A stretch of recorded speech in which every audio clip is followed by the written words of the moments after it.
Welcome to Double Fries No Slaw. It is Sunday, December 26th, the last Sunday of the year. Last episode of the year. I can't imagine we do another one of these before the end of the year.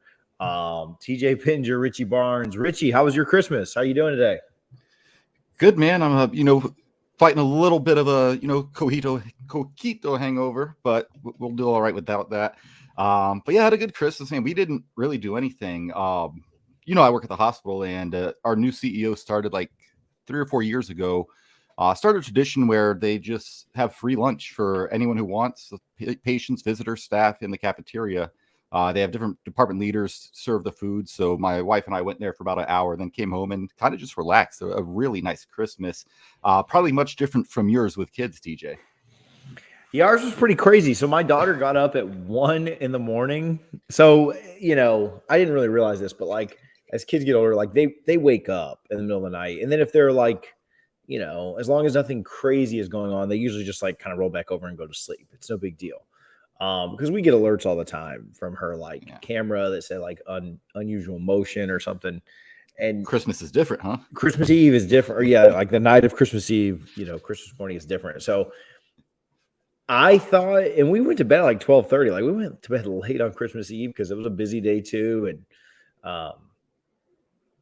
anyway, so just she comes running in at 1 a.m. and I didn't even realize it was 1 until like the next morning when my wife said something. But my daughter comes in the room and she's like, "Mommy and Daddy, Santa left presents." And we were just like, "Okay, baby." And we could tell it was dark outside. So we're like, "All right, let's just sleep for a little bit. And then like, let's get up, and we'll go out."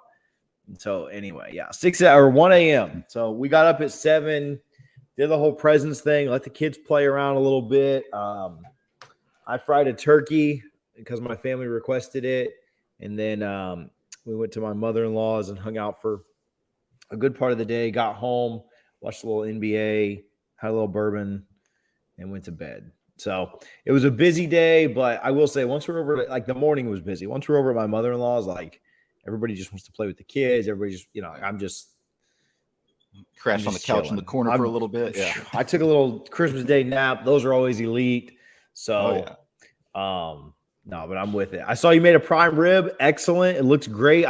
The one thing I learned on the timeline is that a lot of people don't know what prime rib is, how to cook prime rib, how to enjoy prime rib. A lot of people are telling on themselves. So that was actually 24 hours. That was from, I think, last year, just because I'm sure you saw the primer that was going viral, and I had plenty of issues with that plate, but the temperature it was cooked was not one of them. So I was curious to see how many people would think that was undercooked, because to me, that is perfection. We did actually made fillets and twice baked potatoes last night. So that's right. I saw the picture. I like the picture. Sheesh. When you posted it today, it reminded, but yeah, I mean, the really simple recipe that we both have used, I stole from you, or you gave to me. I guess I did ask for it, but it definitely is. Yep. It definitely is the move. Like you say, you cannot. Well, you could mess it up, but like you've got to intentionally just like not do what the directions say to mess it up. Well, if you take the extra step of actually using the internal thermometer while it's cooking, then it truly is dummy proof. You can't mess it up at that point. So I've never done that. I always just do the timing thing where you 2 hours and let it go after that. So I've never used the probe, but it always comes out fantastic. I think I'm going to do one of them, like a prime rib this week before Christmas and New Year's. We'll talk about it later because you wrote down resolutions on the outline, but we always do Whole30 in January. Yeah. And so we like crap this week upcoming because we deprive ourselves for an entire month after this. But I'm glad you had a good Christmas. Did you get anything exciting? Did Lindsay get you anything? Did you get her anything? Do you guys do gifts? Not really. We don't really care. We both probably spent like $50 each on Christmas. So we're more so, we send gifts to the niece and my sister up in the Carolinas. We don't really, it's not really a big gift giving thing for us anymore. Yeah, we didn't. This is probably the first year my wife and I like literally got each other nothing, which we usually don't get gifts, but usually like we'll get a card each, or we'll do some candies or chocolates or something. We didn't even get a card. Yeah. Like two kids plus pregnant, nothing. My daughter even noticed it. She's like, what did you and mommy get? And I was just like, oh, next year we need to get each other something because it was awkward. So anyway, go ahead. Real quick, then we'll get into Florida State because people don't really care about our Christmas and whatnot. No, they but care. I they did love this. As our gifts came in, we just gave them to each other. Didn't even wrap them, right? Amazon package comes in. I'm like, oh, hey, babe, here's one of your presents, right? So I got her some like Friends related stuff. That's her favorite TV show. But I did get her a card that I gave her on Christmas Eve night, and she felt so bad because she didn't get me a card. And I purposely, like the next morning I woke up, I was purposely being a jerk about it. Like, hey, can I get my card now? Knowing she didn't have one. Yeah, we almost always do the card thing. And this year, like I said, 2 kids and being pregnant, like it's too much. So yeah, no cards this year. But we did get a new phone. We both got new phones. We both got like the new iPhone. And they were like the iPhone 13 Plus or whatever because we switched service. And so they were supposed to be delivered like the week of Christmas because they were all back ordered. And so we're like, oh, that's what we'll get for each other. And then they came in like a week later. So we got them like the week, like I had it up in Gainesville when we played Florida. Like I had just got it like the day before. So we had kind of said that those would be our Christmas presents to each other. And then we got them in Thanksgiving time. And it was like, oh, I guess, we got a month early Christmas present. But being an adult's great. Speaking of, I don't, bro. Sam, I see you tweeting right now. I know you're probably watching, but you just gotta live a little, bro. Let that cow. The cow's alive still, just a tad, and you live a little too. Double Fries No Slaw brought to you by Guthrie's in Tallahassee. Visit both of their locations at 1818 West Tennessee Street and 2550 North Monroe. Tell them that Double Fries No Slaw sent you. We need to do a. I'm gonna chat with them. Try and chat with them this week. I know my guy's probably out hunting, but we need to do it. Another giveaway with them. I think first of the year giveaway would be dope for sure. All right, let's jump into it. Got a shorter episode today now that we spent 7-8 minutes talking about Christmas and prime rib and meat and everything else on the show. Pause. But Florida State got a couple of Christmas presents, landed a couple of transfer wide receivers that we'll both chat about in just a second. But Florida State not so good on the recruiting trail at the wide receiver position. Lost out on Mortimer. Lost out on, obviously, Travis Hunter would have played a little bit of wide receiver and helped you in that room just a tad. But they've done pretty well on the transfer front. Talk to us about these 2 guys that Florida State just got, Richie. Yeah, well, just a few hours after we went off the air last week, Micah Pittman, who a lot of Florida State fans are familiar with now, the transfer from Oregon. Interesting recruitment there because Dillingham kind of led up that recruitment. And when he announced he was going to Oregon, and you guys had Micah Pittman on the FSU Spaces with Josh Newberg, really good interview. So if anyone wants to go back to that and check it out, but he said actually, even after Dillingham took the job at Oregon, he kind of still pushed him to Florida State as a node to Mike Norvell. Really cool story, but not extremely productive. He did go on his YouTube channel, which is very large if you want to go find that. I talked about how he played in a run heavy offense, which Florida State kind of is too, so I don't know.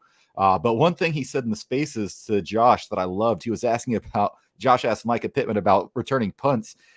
He's like, just so you know, if you can field a punt and flip the field, the Doak Campbell Stadium will go nuts. He's like, oh, it's not a if, it's a win. He's like, catching punts is easy. I've been doing it since 8th grade.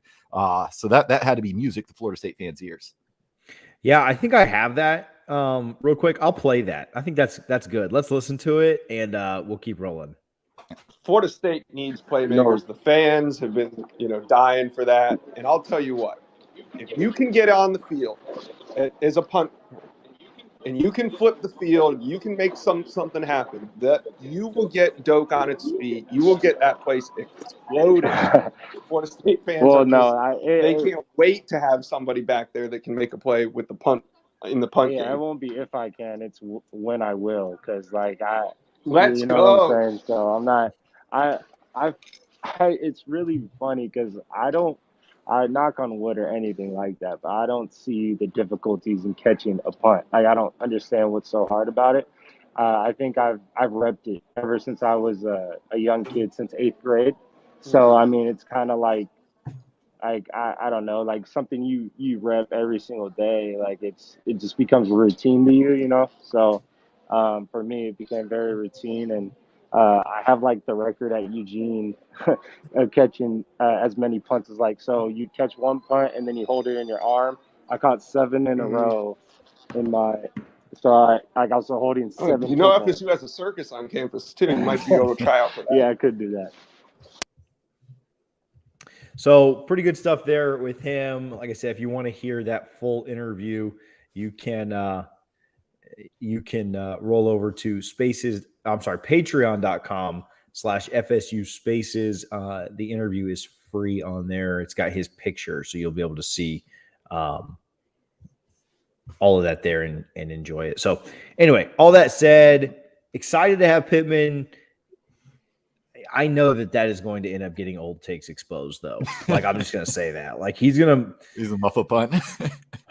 Bro, like, as soon as I put it out, like, I was like, let me just go ahead and mute this tweet, because the first time, like, he'll muff a punt in a game we're up like 15 or like 14 points or something. It won't even matter. But yeah, because I'm the one that tweeted it. Like, that's just how things like that work, bro. It's like, I'm definitely getting revisited. But he was cool to talk to. He was really, really excited to kind of chat with.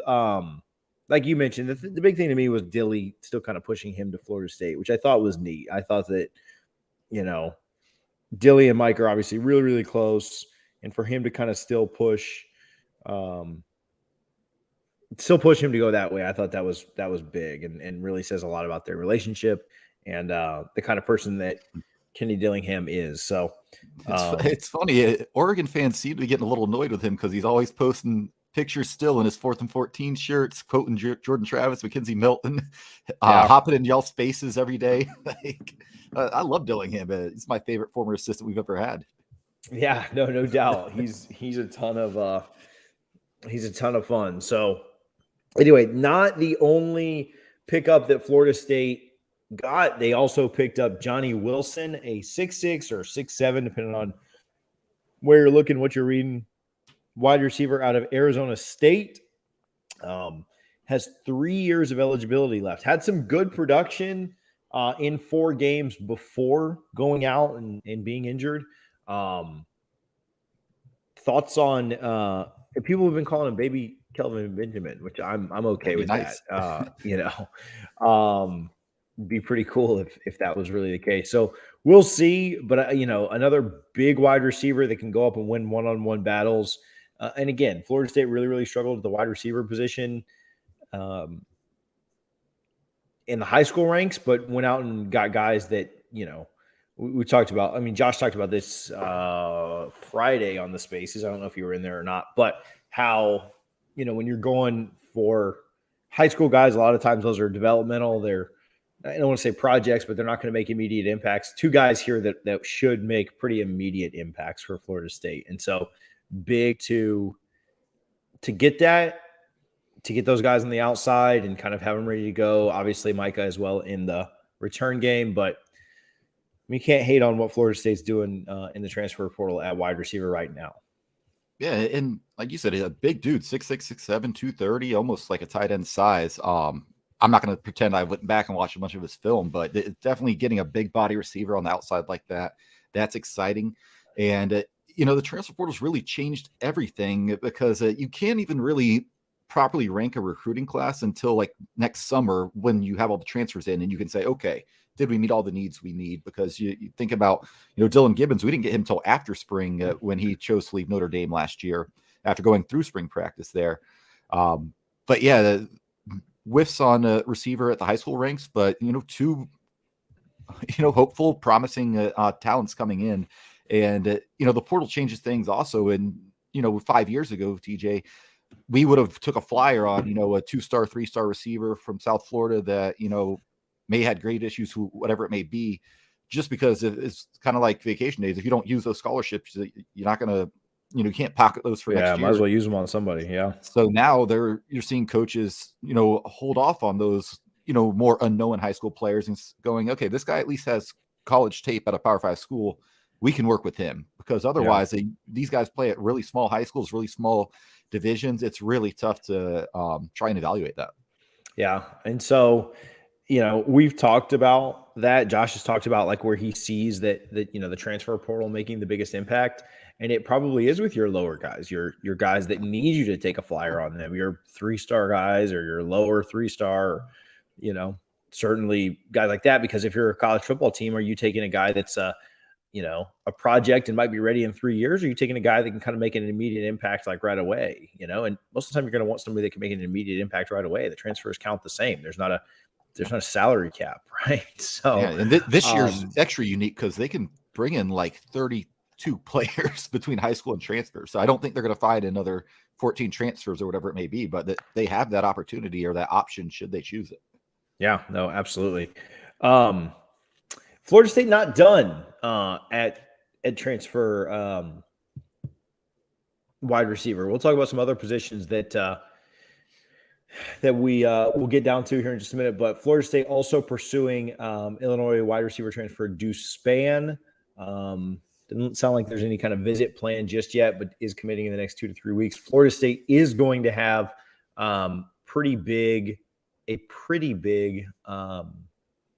recruiting weekend both of the next 2 weekends. They kind of get lucky with how the semester you can have it up to 7 days before because of the way that the semester starts on a Tuesday. Despite being the dead period, we can host them. Yeah, that's big.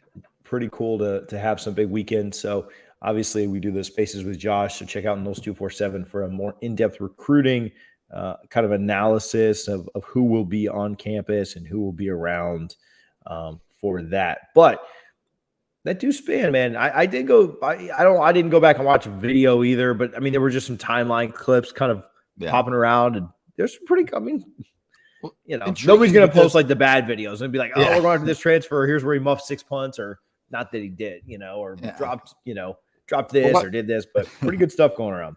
What I like about him is, he went to Illinois as a quarterback and switched to receiver this year. So you know that football IQ of what the offense is trying to do, that's not going to be a problem for him. Because if someone brings you in to play at a Power 5 school as a quarterback, and typically in high school, everyone plays quarterback, right? They just put the best athlete at quarterback on, smaller schools, especially. That's what they did with me. Yeah. Sorry. I do like that he has quarterback experience, and he has a lot of eligibility left as well. I think he's got 3 more years as well. So interesting guy to keep an eye on. Like you mentioned, he doesn't plan on taking any visits, but he does plan to make a decision. And, pretty much the entire Florida State offensive coaching staff is in contact with him, to include Ron Dugans. Just, interesting to point out there. Yeah. So Florida State is going to continue to remain active in the transfer portal. We've talked about this a lot on the spaces. Wide receivers, one that I think that they'll take one more. Need to be pretty active at the defensive end position, edge rushers, defensive line in general. I don't know that they would take a tackle or not. There's some talk about moving Briggs to outside based on who's coming back with Lovett. Shout out Robert Cooper, who shot me a follow this week. Not to flex too much on you guys, but there's that. I love Robert. Glad he's coming back, of course. Yeah. But edge rusher, really big. Linebacker, really big. Running back with Corbin leaving. I'm really excited for Treyshawn Ward this year. Just kind of as a side note, he's somebody that I do think will be really, really good for Florida State. I'd love for him to show us why we don't need a transfer running back. I do think for depth reasons, you probably want to bring somebody in, but I'd love for him to be, a number one that we can really say, man, that kid got it.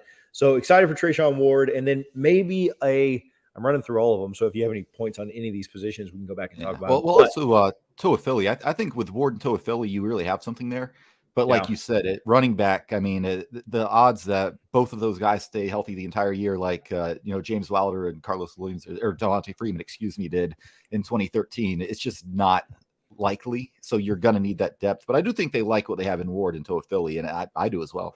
Yeah. And then potentially a quarterback. Now, I believe that I don't want to speak for you, but I guess I'm about to. I believe we are both fully on the JT13 train. Do not believe that anybody's going to come in here and take that job from him. I think this is his team, and I'm excited to have him at quarterback. Just as good as he was on the field in the second half of the year, he also is really, really good on slamming cats on Twitter, which has been really, really fun to watch. You know, he Miami broke that fans. poor Miami kid's brain. Oh man, you know, it is kind of fun to watch Miami. Not only their delusional fans, but their players just wake up thinking about Florida State. You know, like it's just it's cool to watch. But when you come from behind and beat your rival in their biggest game of the year, then I'm glad that they wake up thinking about us. But yeah, I do think that there's the potential that Florida State brings in a quarterback transfer for depth. Maybe that's somebody similar to Jordan Travis. Maybe that's somebody with a little bit different skill set. Just because, as much as we believe in Jordan Travis and do believe that he is Florida State's quarterback and wouldn't change a thing about that, his style of play lends itself to where, at times he misses a game or a couple of plays or a couple of series. And you need somebody that's somewhat competent to step up and step in if and when he does go out. And obviously, I'd love for him to play every snap of all 12, 13, 14, 15 games next year, whatever we end up playing in. But college football is weird. You need a backup. Florida did well with a backup at times this year. A&M, lost their quarterback early and had a backup step up and win them some big games. So, like, you need that. Miami starter goes down, backup comes in, like a lot of, this is not a, I do want to say this. It's not just such a Jordan Travis problem that it's like, man, Jordan just can't stay healthy, which he hasn't put together a full season yet. I will say that. But every other team has needed backups too. Like I just said, A&M, Florida, Miami, Clemson, all these teams use backups this year. So you got to have somebody that's somewhat competent in that position. Especially when you have a running quarterback, right? Because it's no secret that Jordan Travis that's what makes him such a good college quarterback. And I agree with you. I think this is his offense. I'm excited. He only has like one full season of experience, despite feeling like he's been here forever now. But yeah, I do think you got to bring a backup in. Look no further than our most recent game against Florida. If Travis stays healthy, or if you have a competent backup, and that's no shot against Milton or Rodemaker, they just weren't ready for that game. Maybe you win that game. Maybe you take advantage when you were moving the ball a little bit. So I think it is important to get someone in here. I don't know if it has to be a dual threat guy because Brady White at Memphis was perfectly fine and not the most mobile quarterback in the world. So Mike Norvell, I think he can make his offense work with either one, but I do think you need someone else other than, Tate and Duffy, because I don't think Duffy's going to be ready next year. No, I agree. And I don't want to rush him along. The last time we rushed a quarterback along, it was James Blackman, and we threw him in way too early and, kind of see how that career ended up. So yeah, no, I really would prefer to not see Duffy's take snaps. I was going to say if it's late in the year against a bad opponent, I wouldn't mind him seeing get some reps because you could play forget. But we don't play I think all our easy games are beginning of the year. Like Duquesne's at the very beginning of the year. Then we play LSU. Then we play Louisiana. Then I don't think we have another cupcake game like that for the rest of the year. Like it's all conference stuff or Florida or LSU or whatever. So I think that maybe, but I don't really know that I want him taking reps against maybe if like Syracuse is late in the year or something like that, but even that was a dogfight last year. So we have Louisiana on November 19th, the week before Florida. So we'll play we'll play Billy's old team and then his new team back-to-back weeks. 2-0. I thought that was an early game, so that's interesting. You got Duquesne in August, and then LSU the next week, and then Louisiana and Florida to close out. So you open with 2 non-conference and end with 2 non-conference games. So Louisiana's a good, they built a pretty good program there. I do think they're pretty senior heavy, and I think that's why they had success this year. So that game shouldn't be the worst. I don't know. There's just not a lot of like absolute give me's on the schedule besides that Duquesne game. Is it Duquesne? Am I saying it wrong? Yeah, it's Duquesne, and how do you know this? Because I follow their basketball team. Oh, okay. I've watched them play basketball. I didn't know if it was like, the spelling. Like I'm. Well, no, I don't follow the basketball team, but I've watched several Duquesne basketball games throughout the years. They're a team that just randomly pops up in the tournament every once in a while that you want to watch. But it'll be the first time in 6 years Florida State opens their season with a win since that 2016 Ole Miss game in Orlando. I hope. Knock on wood. Yeah, I got Mike's bags himself if they don't win that one. Yeah, I got us going 2-0 to start the year, and then 2-0 to end the year. We'll see how it goes in the middle. But give me 4-0 and give me 2 ACC wins, and we're going Bolton, baby. Done deal. I got us beating Miami too. So there's one. You just pick one more, and we're in a bowl. What do we got next? All right, I think that pretty much puts a bow on football. We'll talk a little bit later about some more of it here in a moment. Basketball's had a week off, a little over a week now. Yeah.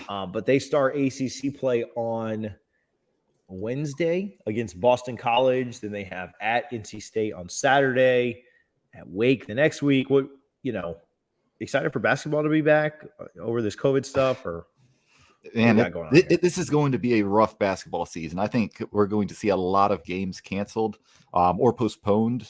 I'm glad the ACC got rid of the forfeit rule. So just real quick for the ACC, they have a new rule now. It says, if possible, games cannot be played as scheduled, they'll be rescheduled. If a game cannot be played, it cannot be rescheduled, it'll be a no contest, which is nice. So for men's and women's basketball, because we do talk about the ladies a good bit here, you have to have at least 7 players available and 1 coach available. If that's not the case, you can't play. So with contact tracing, I don't know how they're doing that, but this new variant, this Omicron, it's out there like crazy.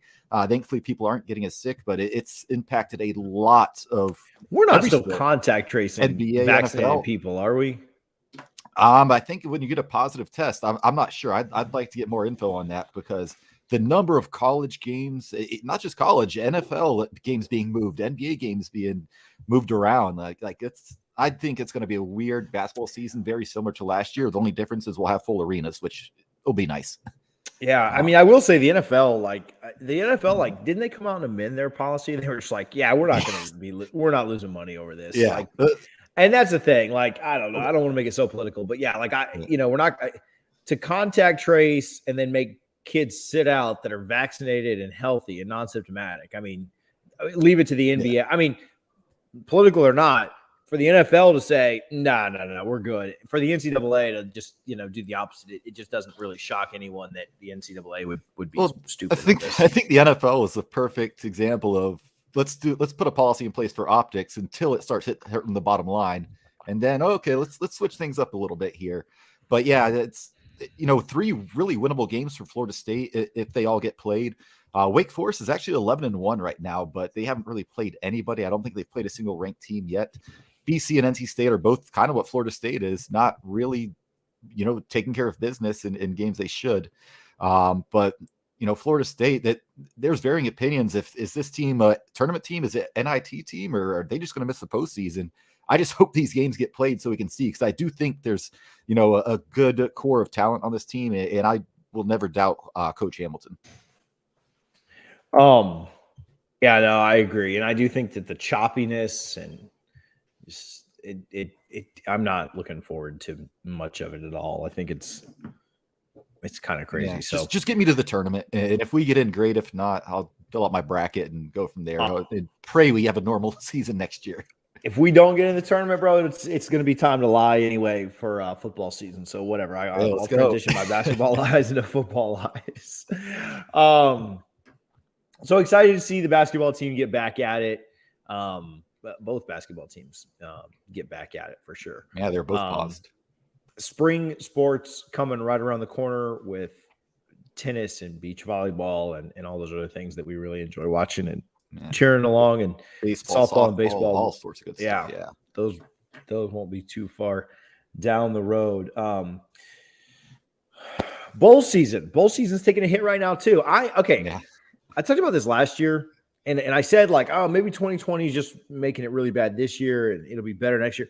I just want to say bowl season officially sucks. It's time to change it. I don't know if that means expanding the playoffs. I don't know what that means. You have to do that. But the bowl season sucks right now. None of the games are good. Okay, I'll take that back. Like 1 out of every 5 games is good. Like 20% of the games are good. So many blowouts, so many opt-outs. We've got entire teams opting out now. And I think they're using COVID as a guise, but like Hawaii even said it. Like they were like, yeah, we're, due to COVID and injuries and opt-outs, like we're just not going to play. And it's just like, what are we doing here? I don't know. I'm frustrated with this bowl season. We just had another cancellation coming up for tomorrow's game, the East Carolina Boston College game. Fortunately, Western Michigan and Nevada are still on as of now. That's an 11 a.m.er. Yeah. So Monday morning, 11 a.m., like that's right up my alley for sure. But Yes. Bowl season right now sucks. Hopefully some of these better games, we say better, but like the after Christmas games, because like if you play before Christmas in a bowl game, you're a joke. Mine is Liberty. Hats off to Liberty for their performance. But they're a small school. Let us live. But like, Auburn plays Tuesday, Louisville plays Tuesday, UCLA, NC State, West Virginia, Minnesota. Then on Wednesday, Clemson plays, Oregon plays, Thursday, North Carolina, South Carolina, Pittsburgh, Michigan State. Like, hopefully, as we get to these better games, we'll have less opt-outs. I do think these traditional like football powers typically care more, but nobody cares about the bowls. Nobody cares about bowl season. What used to be like the best month of the year, like the end of December, beginning of January, with all the bowls, it just sucks now. Like, it's not good. It's terrible because all the players are opting out, all the teams are opting out. We just need to make the playoffs 16 teams so that at least 16 good teams, or like the 16 best teams in the country, none of their players will opt out. And like, that's just the way to fix it. Like, to me, that's the solution. I haven't watched a single full bowl game all bowl season, and I probably won't until we get to the Friday when the playoff starts. It's just, but with the opt-outs, and listen, I don't blame kids who sit out of meaningless bowl games because they don't want to get hurt. I think that's actually really smart if you're a legitimate NFL prospect. Yeah. But I remember, 2006, my freshman year, we played UCLA in the Emerald Bowl, and like Lorenzo Booker goes nuts and has the game of his life that we all thought we were going to have when we signed him as the number one recruit in the country, or number one running back. He doesn't play in that game because he's a senior. He's going to the NFL. He's like, I'm not playing in the Emerald Nuts Bowl in a baseball stadium in San Francisco. So I don't blame these kids, but I agree with you. It's terrible. Like, you got Jimbo ducking A&M over like 8 or 9 days before the game. It's like, no, we're good. We're not going to play. We got COVID issues.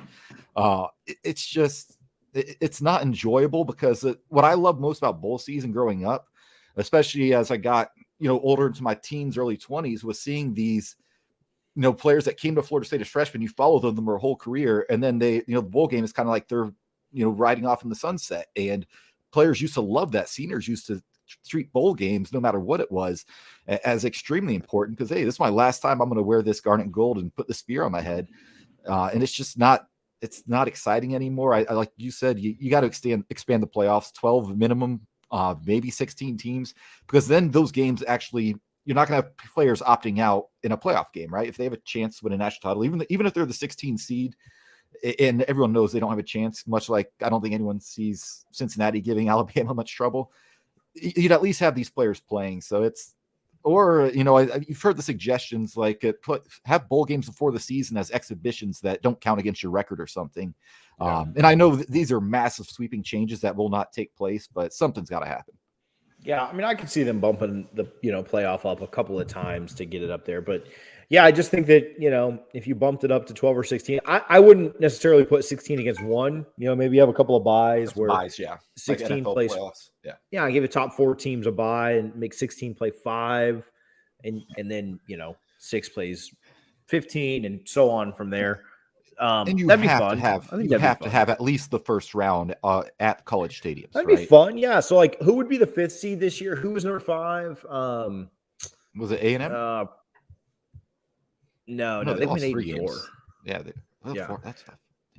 Number 5 was Notre Dame. That'd be awesome. Can you imagine Oklahoma State and Notre Dame? Football in South Bend in December. Yeah, that'd be amazing. And then like Utah, Ohio State. Put a game in. Or maybe anyway, it'd be fun. That'd be fun. Baylor, Ole Miss, have a game at Baylor, a playoff game, and they were the 7th seed. Ole Miss was 8. That wouldn't be the matchup. But anyway, yeah, that'd be a ton of fun. But it would at least keep kids. And like I said, I agree with you. I don't have a problem with kids opting out and doing what they think is best for their career. But the product is less enjoyable now. And so college football needs to shift because – and I'll tell you this, teams keep opting out of bowl games, they're going to shift something because they're not about losing money. So, like, something will happen. It's one thing for your best players to opt out and all of that. But, yeah, I'm not a big fan of bowl season right now. So, all right, so the one bowl that we did enjoy that has happened besides the Liberty one was UCF. just really taking Yeah. it to Florida. Did you catch any of that? I only caught really the second half. We took the kids to Busch Gardens the other night. That kind of ran into that. We got over there a little later than I wanted to. Shout out my guy Josh to us with tickets, not Newburgh, but Greenberg, all same tribe though. Did you catch any of that Florida UCF game or see the highlights or anything like that? I was not going to sit on my couch the week of Christmas and force my wife to watch UCF and Florida play. I had no interest. I was following on my phone and getting some live reactions on Twitter. Definitely enjoyable, but yeah, I hate Florida, but our season's over. Like, I'm not going to sit down for 4 hours and watch a team just hoping. Bro, this is not. I'm glad they did. This is not what the people want to hear, bro. Like, let's talk about it. No, I'm telling you. So it's funny. So my wife is a UCF grad, and she had no desire watching it. But like I said, I was following along the phone. I did find it funny that I know there was nearly a fight after the game with some players and their fans like, oh, we didn't care about this game. Well, so the tickets sold out in 2 days, and you guys were close to getting into a fight after the game. So I think your players probably did care. UCF was just a better team, and Dan Mullen, better coach. Obviously not Billy Napier coaching this one, but he takes the L as far as I'm concerned. Yeah, it's hard to say that you didn't care about the game, and then you watch the largest crowd in I guess for the bowl history. The ticket, you sold out your allotment in like a day and a half, 2 days.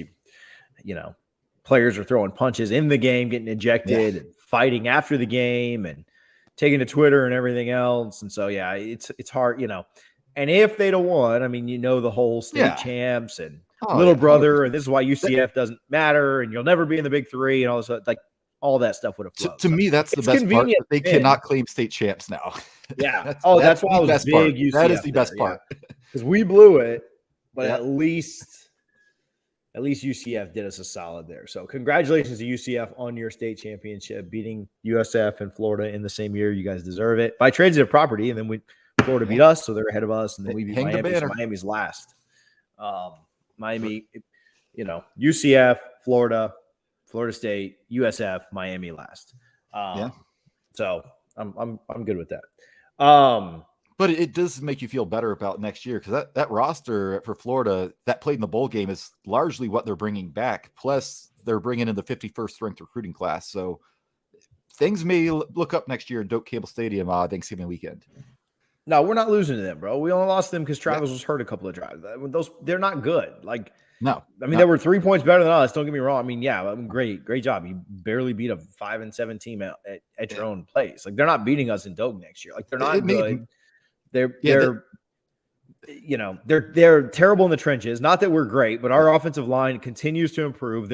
Our defensive line is good, and obviously losing Johnson stinks, but defensive line with the defensive tackles coming back and stuff like that, like, their trenches are terrible. Like, they got bullied by UCF. UCF was running all over them. Like, I'm not worried about. I mean, long way to go to that Florida game, but their roster is shot. Like, that's a project. That's work for Napier to have to do to turn them around, because they're brutal. I didn't realize how good guys like Cardarius Toney and Kyle Trask were in college. Like, Kyle Pitts, obviously everybody knew that, but yeah, he lost those McElwain recruits, and it all went downhill. And like I said, he just signed the number 51 class in the country. So it'll be interesting to see what Florida does, because I think the entire Big Three is going to be very active in the portal the next 4 or 5 months. Yeah, without a doubt. All right, so the playoff games that are coming up, should have a little bit more excitement. I mean, I hope that Bama game is more competitive than we all probably fear that it will be. Yeah.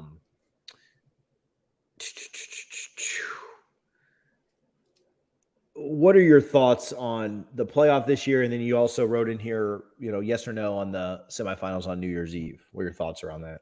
Yeah. So I think that's going to be like where you are in your life, right? Because I probably would not have liked them on New Year's Eve, like in my early 20s when I'm going out downtown, staying out till 2 a.m. and everything. But now, like, I have no desire to do anything on New Year's Eve except to eat a nice dinner at home and watch football. So that's perfect. I think we're actually going to go to a friend's house and watch it. So I love New Year's Eve football, but I get why college kids, younger kids may not like it. Obviously, the wife's really excited for the Bama game. I don't think that's going to be much of a contest. They're favored by 13.5. I think they probably cover that. But the Georgia-Michigan game, that's where it's at for me, because Georgia's favored by 7.5. I think that's going to be a really good game.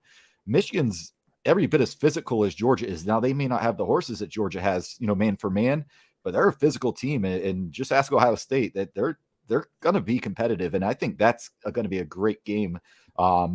Very smart by the committee to make that the second game and Bama kind of the matinee.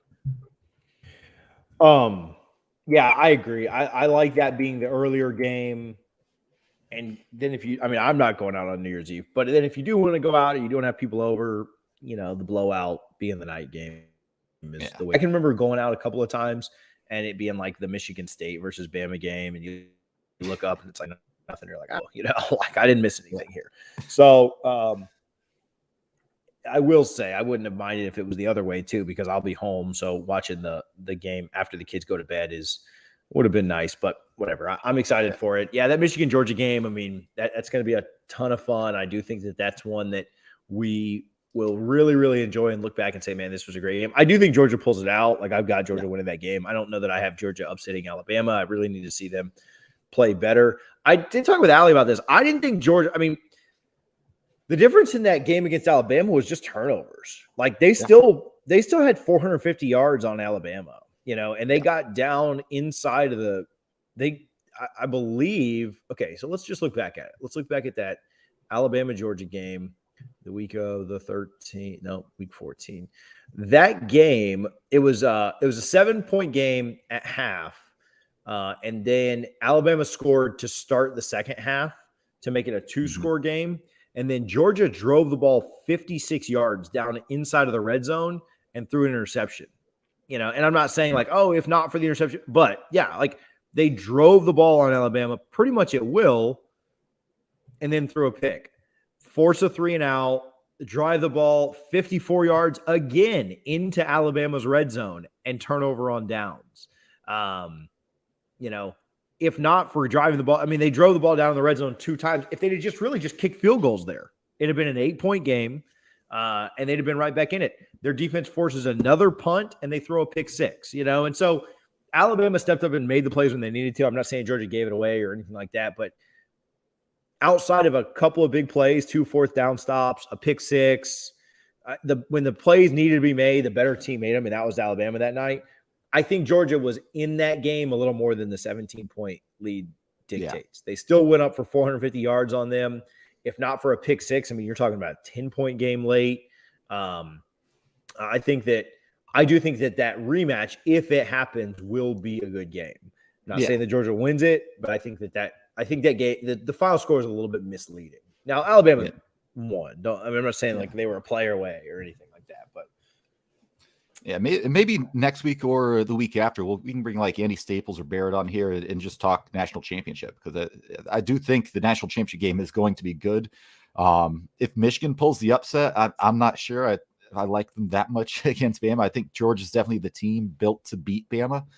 If anyone's going to upset them again, I don't know. I just, like I said, I'm not overly excited about the Cincinnati-Bama game. I'm going to watch the whole thing, obviously, but I'm really excited for that second semifinal. And you root hard for Bama, or you kind of want to see the upset quietly? Like, don't tell Lindsay, but you kind of want to see the upset? No, I'd love it if Cincinnati won. Like, okay. I'm more indifferent, and she is a rational Bama fan that she's like, if they don't win it this year, she'll be like, okay, well, we've won plenty. I'm not mad about this year. If anything, she'll be like, oh, good for Cincinnati. They've never won anything. Like that's kind of how her mind works. Yeah, well, that's good, because it must be nice to have so many championships that I was going to say, yeah, it must be nice. I'd be like if we won them all in the 90s, right? Everyone we played. If we won those 3 straight in the 90s and then we lost it in like 2003, we'd be like, oh, whatever, Dude, when the Lakers won 3 in a row and then lost to the Pistons 2 years later in the finals, like I was absolutely livid. Like I was just like, I was not rational. I was also 14, so like, give me a break there. But like, yeah, I was not. It didn't matter how many we won. When the Lakers won 2 in a row, they lost the title to the Celtics, then they beat the Magic, then they lost to the Celtics. They went back to the playoffs the next year and got swept by the Mavs. And I can remember being so mad. That's when Ron Artest like clotheslined the guy and Bynum, hit JJ Barea. And I was just like, good. I'm glad they. I was so irrational. So good for Lindsay for being a better person than me. So yeah, we'll talk more about the playoff with it. Well, it'll be after that happens, but I guess we'll talk about the national championship. All right, let's do this and get out of here. Do you have favorite college football moments of 2021 outside of FSU? I don't know that I have a ton. I don't even know that I can think of anything, but no, the only thing I could think of outside of Florida State is I forget his name, but the punter from San Diego State who was just bombing like 80, 90-yard punts. yeah. Like half of the season. Like he kind of low key took the country by storm. If you get into the weeds of college football, but yeah, not a lot. I can't think of any game that I saw that was just like, wow, that was crazy or anything. I mean, Bama there were losing some. to A&M was a fun game to watch. That was I still do have a fun. soft spot for Jimbo. That was a ton of fun. The LSU Florida game, neither one of those teams are any good, but the LSU Florida game that was 49-42 was a ton of fun. That game always delivers. That game was crazy. The Samford Florida game, 122 points scored in one game. I know that I'm just kind of, going through all the Florida ones.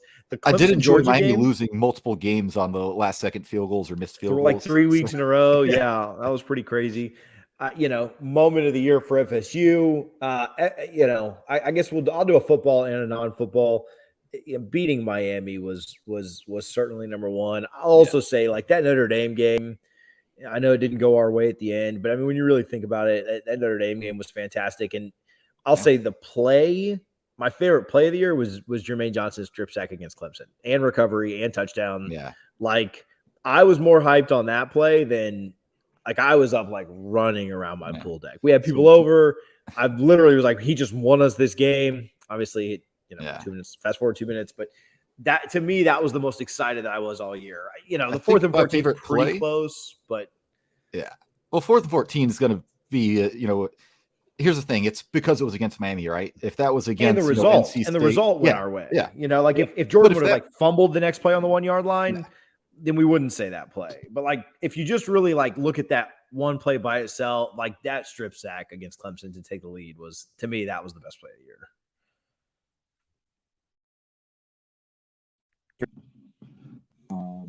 More so Philly's touchdown down the sidelines, right? That was just same play. One of the best football plays I've seen. Game. Yeah. Yes. That game, one of the best football plays I've seen. Just the balance and awareness to know if I needed to go down, I'm going to keep running. Because how many times do we see a player get up and walk for a second and realize the whistle didn't blow and then they get tackled because they quit on the play? That was awesome. So, not the greatest season with 5-7. No one's going to celebrate that, but there were some fun moments, and and I'm happy that Jordan Travis has that 4th and 14 like that was huge for that kid. And Parchment, he would have been a forgotten transfer that 5 years ago people would have forgot his name, but now no one will forget his name because of that play. Outside of football, obviously think about the softball run. Both of soccer's runs were a ton of fun. Absolutely beating the crap out of Miami and Florida during that week of baseball was really fun. But you got to end up saying that it's soccer in the national championship because winning a natty kind of trumps everything. So, do you have any New Year's resolutions? Do you have anything you're planning on for New Year's? Do you do these? So, not really. I don't even know why I put it in here because I figured maybe you do. But so me and the wife, we are going to do a dry January, which is going to be tough because we got the NFL playoffs. We're going to the Bucks Panthers game on the 9th. My birthday is in January, but we figured we went pretty hard this holiday season, and we're going to take it a little easy and kind of give our livers a break and eat a little better instead of just eating whatever the heck we want. So, healthy January is kind of our big thing, and then go from there.